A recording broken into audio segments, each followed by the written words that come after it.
Isn't gaming absolutely a fun thing to do? Don't you think so? That brings me to today's video. What is up, people? Welcome back to Throttling Frames. What's up, people? Welcome to Throttling Frames. What is up, people? Welcome back to Throttling Frames. What's up, people? Welcome to Throttling Frames. What is up, people? Welcome back to Throttling Frames. What's up, people? Welcome to Throttling Frames. What is up, people? Welcome back to Throttling Frames. What is up, people? Welcome back to Throttling Frames. What is up, people? Welcome back to Throttling Frames. What is up, people? Welcome back to Throttling Frames. Hi. Today's video is not about a particular game or a device that I use to play games with. Not a review video, not a walkthrough or nothing of that sort. Today's video is about what I think about gaming in general and how did Throttling Frames start. Before I was planning to make this video, I was setting up a couple of things, and one of my plans was to keep my phone down on the ground. I have noted down a couple of things on my phone for today's video, and I was gonna keep my phone down on the ground and read those things and elaborate them while I speak, but I'm not gonna do that. I don't know, whenever I've done this before, it keeps spinning in my mind that I'm trying to hide something from my viewers, and that's exactly what I'm not going to do from now on. Everything's going to be all raw and straight in front of you guys. So these are a couple of points like I showed you before. Starts with point number 1, my childhood gaming. I grew up playing a lot of games, good games, really nice games, and back in, I'm an 80s kid, so back in late 80s, early 90s, it was the era of 8-bit gaming. Absolutely brilliant games came up. In fact, I think we all, whoever belonged to that era, late 80s, mid 80s to late 90s, have grown up playing Contra, Super Contra, Mario, Super Mario, Pac-Man, Bomberman and games like that. Some were even privileged to buy the 16-bit consoles and play the 16-bit games. But of course, those consoles were expensive, so 8-bit was the benchmark. Now, coming to the point number 2 that I've written. I'm 34 now with a question. I would like to edit that and write 2 questions. Question number 1, can I make money with gaming? And the second one is, what happened with people as they grew up?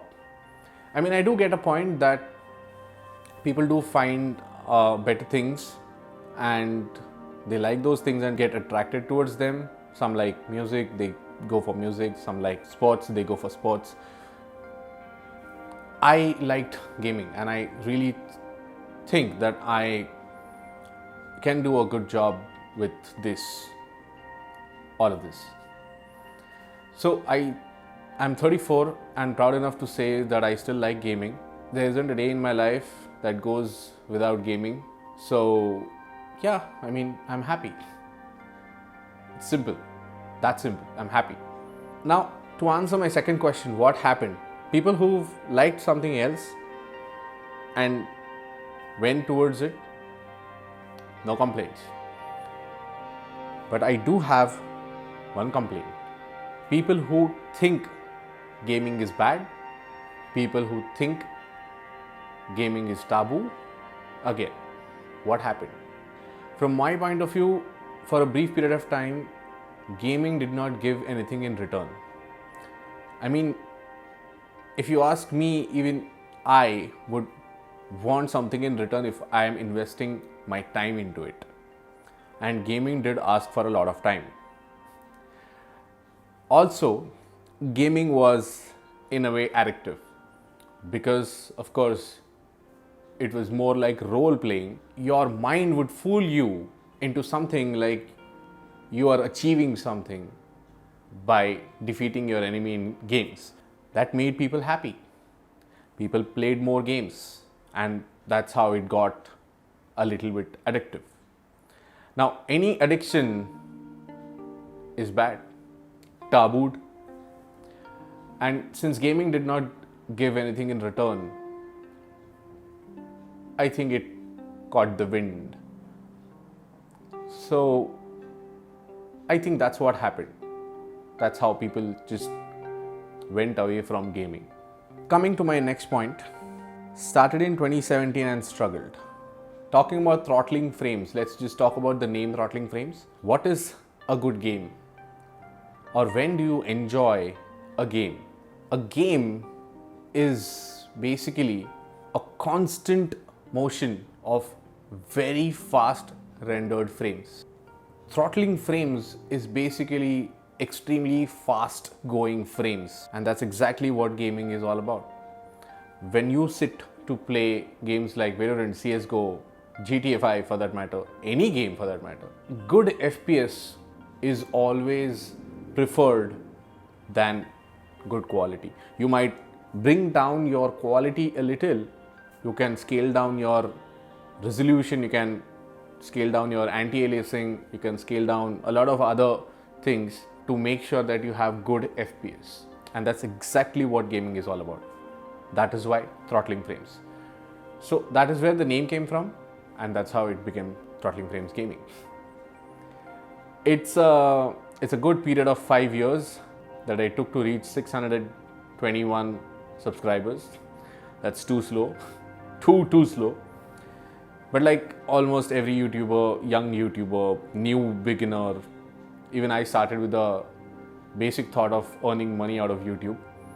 I really thought that I'll make a couple of videos with those hooks and try to hook onto the algorithm that will push my video to more people, eventually getting me some ad revenue from YouTube.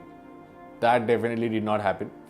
Although I do have a couple of ads playing on my videos because I do have some good views on my videos. But the problem is I am falling short of the basic requirement, that is 1000 subscribers and 4000 watch hours. Now it took me 5 years to reach just 621 subscribers. There's a reason behind that. The equipment that I need for gaming, the equipment that I need for shooting, the equipment that I need in general to keep Throttling Frames running is expensive. And I'm working as an IT professional and gaming, and doing Throttling Frames side by side. Now there's a lot of times that I had a target set in my mind that I have to buy this, and then I have to save for that, earn for that, and then later save up for that. So in that process, a lot of times it so happened that I just did not get time for months to process something, to write something, to think about a video. I just did not find much time. So that delayed. And then slowly when I started purchasing things, I started making better content. But again, work had to be done. Bills had to be paid. It still does go that way. So that delayed it further. But the problem was, throughout the process, I was getting frustrated because the primary reason that I started this channel was to earn something out of it, and I was not even halfway through all this while. I thought I'll give myself a break. It's been a while that Throttling Frames has seen any activity. There's no new upload, no new live stream. I just give myself a break to think about it, that whether I should be going ahead or not. Should I just cancel out all the plan and just keep working and continue the life? That's a good life and no one's complaining. Or should I just push a little more and see if I can actually make it work? So the question, can I make money out of gaming? To think of it, for the last 5 years, I've invested a lot of time, a lot of money in Throttling Frames. And in return, I was getting frustrated because in return, I did not get anything monetary. I did not get my banks filled. That basically got me down to this whole break thing. But during this break, I really gave it a thought. I processed, I thought about it. I sat down for hours together just thinking, what went wrong? Am I doing anything wrong? Then suddenly it struck that what I was in 2017, if I look at myself now, in 2022, I am a lot better version of myself than what I was in 2017. So even if I did not have any monetary benefits from Throttling Frames, I definitely did upgrade myself as a photographer, a video editor, a videographer, playing with lights, setting up the frame, playing games, writing, language, trying to keep the content as clean as possible. Yes, I have earned something out of Throttling Frames. And then that thought pushed me into making this video. Talking about the content that I want to deliver on my channel is not something that most people are doing. I don't want to do that generic thing of playing a game for hours together and then post it online and try to win some views on that. No, I don't want to do that. Now that brings me to my next point, that is gaming in India from my point of view. If you ask me, I would say it is dead down dirty. Trust me, it's bitter, but it's the fact. You have to agree to this, that you just simply cannot sit with your parents and watch an Indian streamer game. Can you do that? There is too much of gali galoj, foul language, there's too much of rage, there's a lot of hate going on in the chat. Can you actually sit with your parents and have a good time watching an Indian game streamer stream? I think the main reason in India, or rather in the entire world, for parents to look at games as bad things for their kids is because there is a lot of negativity around gaming as well. But then there is a positive side as well, and that needs to be explained well. Through Throttling Frames, I am going to try doing exactly that. I'm going to try cleaning the image of gaming that has happened over the years. Here, I really think that people play very specific games. They are bent more towards the competitive titles than any other titles. I barely see anyone playing AAA titles. Even if they are playing AAA titles, they are not playing it in the vanilla format. By vanilla format, what I mean is by not modding the game. So I see a lot of GTA players coming up these days on YouTube. But I see a lot of modding is done to the game.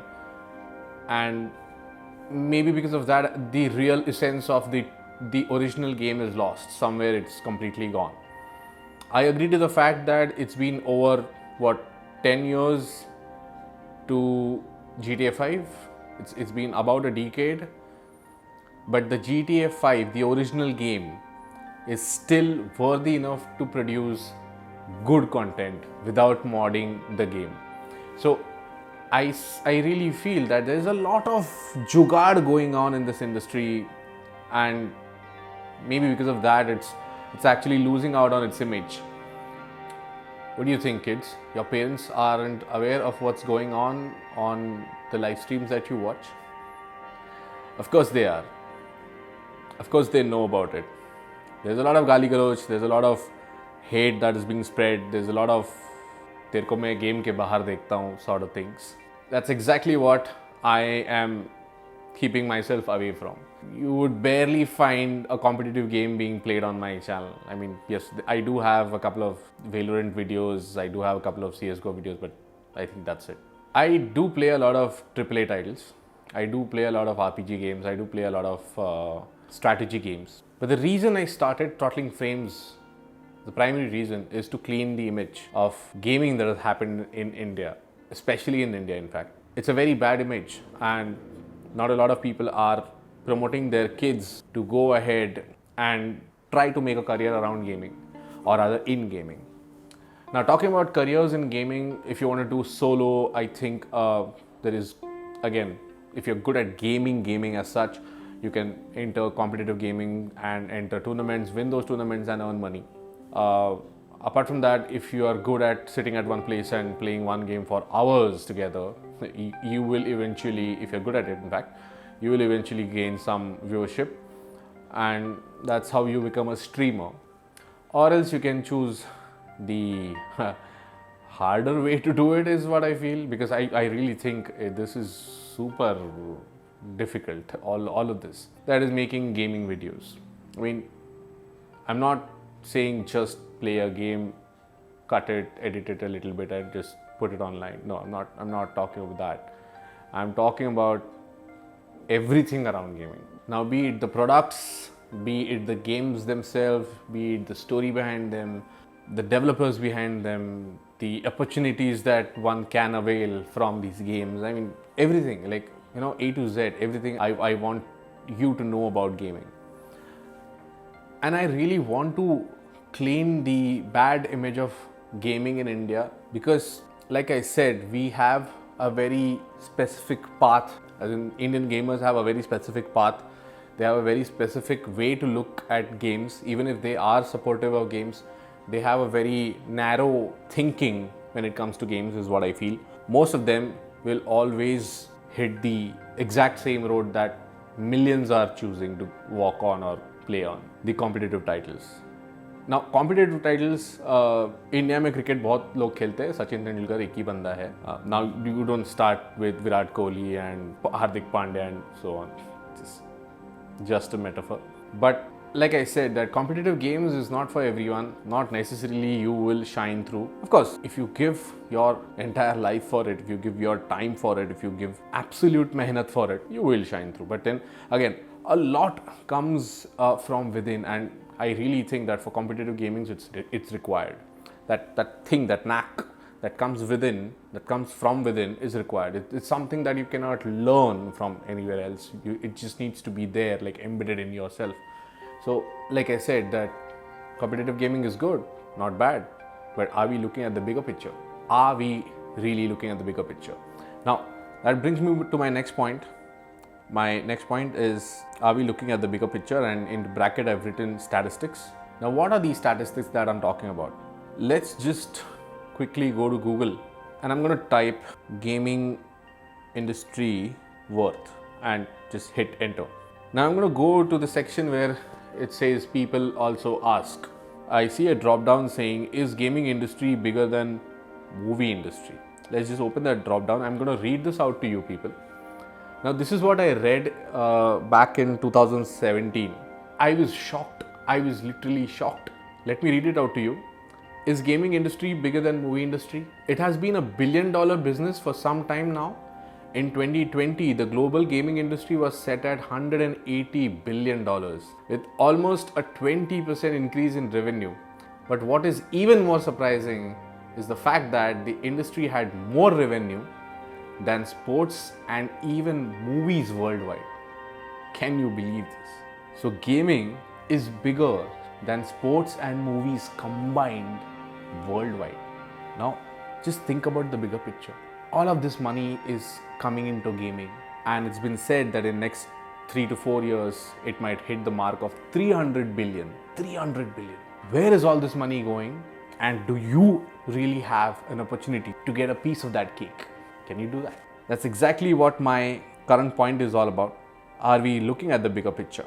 Now, Valorant, CSGO, all these competitive titles are just a small part of a huge industry in all.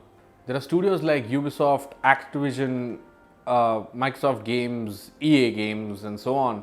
They are literally putting heaps of money into this industry. There has to be a very strong reason for that. There has to be a very good support for that. Because otherwise, who would want to put their money into something that is going down the slope? Talking about the next point that I have, my next point brings me back to my question, can I make money from gaming?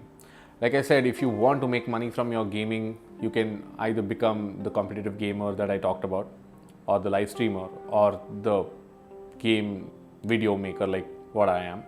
Or else, you can choose the job part of making money out of gaming. You can enter game development. You can become a level designer, coder, animator, producer. There are a lot of roles a game development requires, and you can pose yourself as one. Of course, you need qualifications for that. You need to divert your academic career towards that side. But yes, you can definitely make money out of gaming. You can definitely make a life out of gaming. Now, I have said that you can definitely make life out of gaming. You can make money out of gaming. There is no doubt in that. That itself cleans out a good part of the bad image that the gaming has. Now, how to go about it? It depends on the individual who wants to approach. But if you think that Throttling Frames gaming can help you in any way, I will definitely try my best. In fact, in the comment section, you can actually storm in. Like, you can write, what do you want to see on my channel? What kind of videos do you want to see on my channel? What can I do to make it better? And what kind of videos will help you get good at gaming? Not necessarily it should always translate as making money, but even if it's for just knowledge, it's good enough, right? And sometimes it's just entertainment. So coming to my next point, I'm trying to close this video as soon as possible. Coming to my next point, I'm just going to I'm going to say something about my kind of games. It's not that I don't like competitive titles. In fact, I have spent a good time of my life playing CSGO. In fact, not just CSGO, but I started with CS 1.3, then to 1.5, 1.6, Condition 0, CS Source, CSGO. You can see the time span. I mean, I talked about generations of the game. So I've given enough time in competitive gaming. Then I switched over to Valorant recently. I really like that game. So it's a nice game. I play Valorant almost every day with a very select few people who just make sure that I just do not go ahead of a particular rank. It's a fun time. But yeah, I mean, that's more like a stress buster to me. I don't really intend to get any knowledge out of Valorant or other titles like that. But my core interest is in simulation. It's where I get to learn a lot. I mean, it's that point in Throttling Frames where I seek something from my investment. So if I'm giving time, I'm getting something in return. That's exactly what I want. And like I said, so my core interest is in simulations. I always wanted to become a pilot. Thankfully, I did not. Today I realized that, I mean, I'm good at what I'm doing right now. So even if I would have become a pilot, I would have become a very bad pilot. But I still do have that interest, and if I ever get a chance to fly a single engine, single propeller plane, I would definitely go all in for it, because the interest is still the same. Although I do not really want to become a commercial pilot anymore, but I do want to fly a plane. Like I said, so simulation games, the most favorite is, of course, Microsoft Flight Simulator 2020. I've been playing Flight Simulator since 2004. That's the first flight simulator that I had ever played, and from 2004 I never looked back. I'm sure I went on to the first generations. FSX was one of my favorite, and 2020 is it's a different experience altogether. It's revolutionary. It's crazy. It's just amazing. 2020 just, I have no words at all, apart from complaints. Like, they have really huge updates. I mean, their updates are almost as big as a AAA title's entire hard disk space. So yeah, I mean, but again,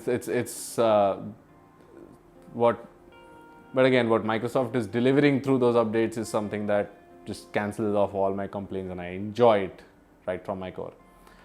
So that's one thing. I get to learn a lot out of simulation games. When it comes to cars or trucks, Truck Simulator is again my second most favorite title. Then there is Mud Runner, then there is Snow Runner, then there is Forza, then there is a lot of other games. These are all simulation games.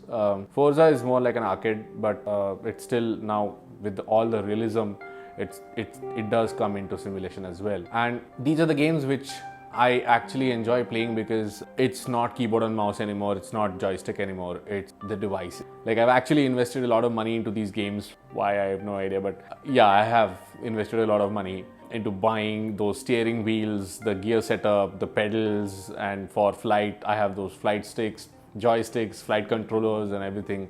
That basically gives me an absolutely immersive experience of playing any simulation game. And I really think that if you ever have an access, or rather if you ever can, or rather if you have the interest to do it, please do it. Get yourself a simulation setup and try your hands on it. I'm pretty sure you are not going to waste your time. That's going to be one hell of a time. You're gonna learn a lot. Even if you don't learn anything, it's going to be super entertaining for you. So you're gonna enjoy your time, and ultimately, if you're happy, that's all one wants. So simulation games are definitely my kinds. The second category of games that I really love playing is strategy games. Now, strategy games is something that I personally believe that these games, they have helped me over the time. Like, for years I've been playing strategy games, and they have actually somehow trained my brain to take decisions quickly, or rather not quickly but strategically. So these games, they actually help in developing your thought process, is what I feel. So on that again, I would like to show you guys something. You can just Google right with me. Just open your Google and just type in "does games help with," or rather just "does games help." Let's just type "does games help." The first article that we see is games can increase your brain's gray matter. Okay, gaming is really a workout for your mind disguised as fun. Studies have shown that playing video games regularly may increase gray matter in the brain and boost brain connectivity. Now let's just go to people's also ask section. Does gaming actually help? It's true that some studies have shown certain video games can improve eye-hand coordination, problem-solving skills, and the mind's ability to process information. All said and done, I can just keep reading articles after articles. But my personal experience of 34 years, I've been gaming. I can definitely say that if done in, I won't say that smaller quantities, because there are times I would just want to grab a couple of Red Bulls, just dive into gaming for hours. I would spend days just sitting at one place and finishing out titles. So I will not say that if done in smaller amount or smaller quantity or smaller times, but I would say that if done wisely, gaming does help you 100%. It has helped me in many ways. It's not just cognitive thinking, or it's not just decision making, it's not just processing faster, but it is also on the other side, it has also helped me calm down. It has also helped me with my anxiety. It has also helped me, giving me sort of an escape after a long day. So yes, definitely it helps. 100% it helps. My next point itself says, does gaming help your brain development? Yes, it does, definitely. Definitely does. Next point is dirty gaming to family friendly content. That's exactly what we spoke about just some time back. Let's just forget the fact that dirty gaming exists, and let's just know that gaming is good for your health. You can make money out of gaming, and gaming can be enjoyed with family. That's exactly what Throttling Frames is struggling to do, making family friendly content. Now, have you seen my video? It's in Marathi, but have you seen my video about me doing a flyby around Konkan? It's a video that has hit about not more than 1,500 views. Very short span, but it got hit really nice. But the comments that I have on my video, all the comments are coming from people ranging from 18 years old or even lesser to almost 60 years old and even more. So that's exactly what I want, that gaming or other gaming videos can be shared with family, or rather the content can be enjoyed with family. So just like you can enjoy a movie with your family, you can definitely enjoy a gaming video with your family. Let's see, what do I have? Okay, so my final point is, let's make good use of this opportunity. Join me for a better gaming experience. Like I said, you can make money. It helps you in many other ways than making money. So why not make good use of this absolutely brilliant opportunity? And I gave you all the statistics. If you want, you can just dig more. You can just, Google is always there at help. So you can just go and Google whatever I said and see it for yourself. Show it to your parents if they don't agree. Show this video to your parents if they don't agree. But yes, definitely there is good amount of potential in this industry. There is good amount of content in gaming, and we can definitely make it an absolutely amazing experience. Thank you for tuning in and watching this video till this timestamp. Seriously, thank you so much.